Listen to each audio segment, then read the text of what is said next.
Hi guys, this is Vidas. And Osha. Let's start episode 143 of Ask Vidas and Osha podcast. This question was sent by Dan. And basically he comments after my question to him. I asked him what is he struggling with in organ playing currently. And he wrote, well, with the Walter piece especially, I find concentrating on the manual parts when the pedal enters to be a challenge particularly. As in this piece, he's got the melody in the pedal. I'm taking it way slower than this at the moment though. With the Vidas suite, we're doing things a little out of order. It's a 4-movement suite, so I covered the first movement and I'm working on the third right now. The third movement has a lot of suspensions in it, and I'm figuring out when parts move in those suspensions to be quite a challenge. But I'm getting it. And with the Dubois piece, it's just a case of getting it smooth and polishing it up. I've almost got it. So Osha, he is practicing, I think, Walter's chorale prelude, one of the from the collection, and then French Suite by Bedard, and then Dubois Toccata. And with Walter, he finds it difficult to play the manual parts when the pedal enters correctly. Well, yes, that's often the case with Baroque music, Baroque pieces. Because it's mostly fugal writing, right? Yes, that polyphonical texture, and it gives trouble to coordinate between feet and hand. Imagine if it's like a fugate or even fugal texture, then let's say alto enters first, then the tenor, then the soprano, and only then the bass.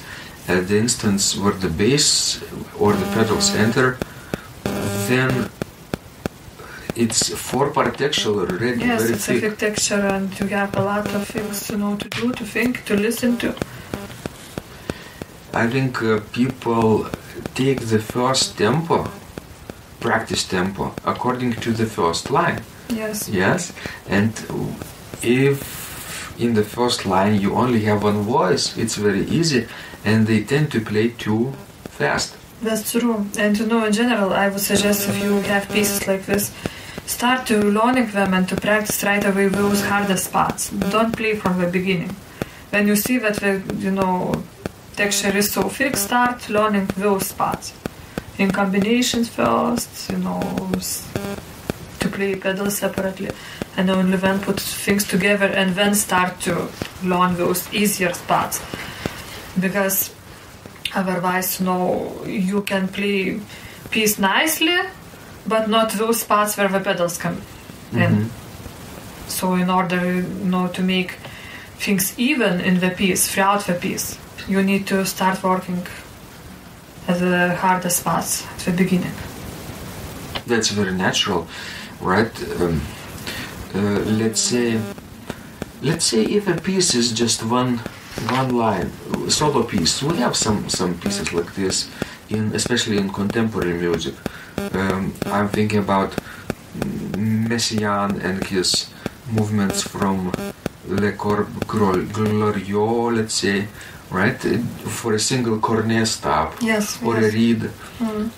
So it's still difficult to play, but not as difficult as, let's say, 2 voices, right? Yes, that's true. The more voices you have, the harder it is. Unless it's homophonic texture, then it's another thing.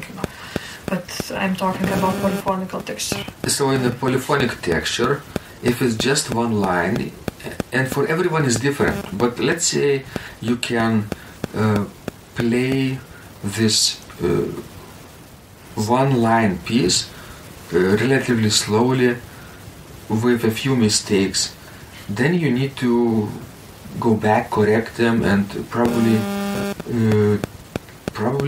play it a few more times, right, Osha? Yes.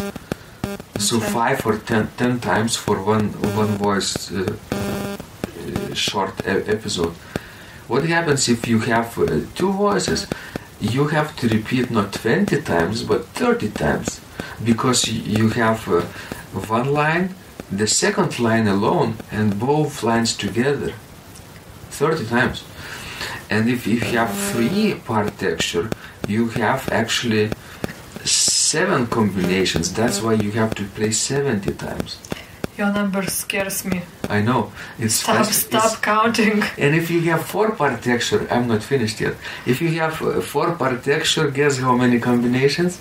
Too many for me to count. 15 combinations. And if you give each combination just 10 run-throughs, then you have 150 plays to do. Well, you don't have to be so, mathematical, exact or precise, but the more voices you have, the more you have to practice. Ausra, does it sound about right if you have 4-part polyphonic texture, chorale prelude or a fugue or fuguet, that you need to practice that many times in order to fully master it?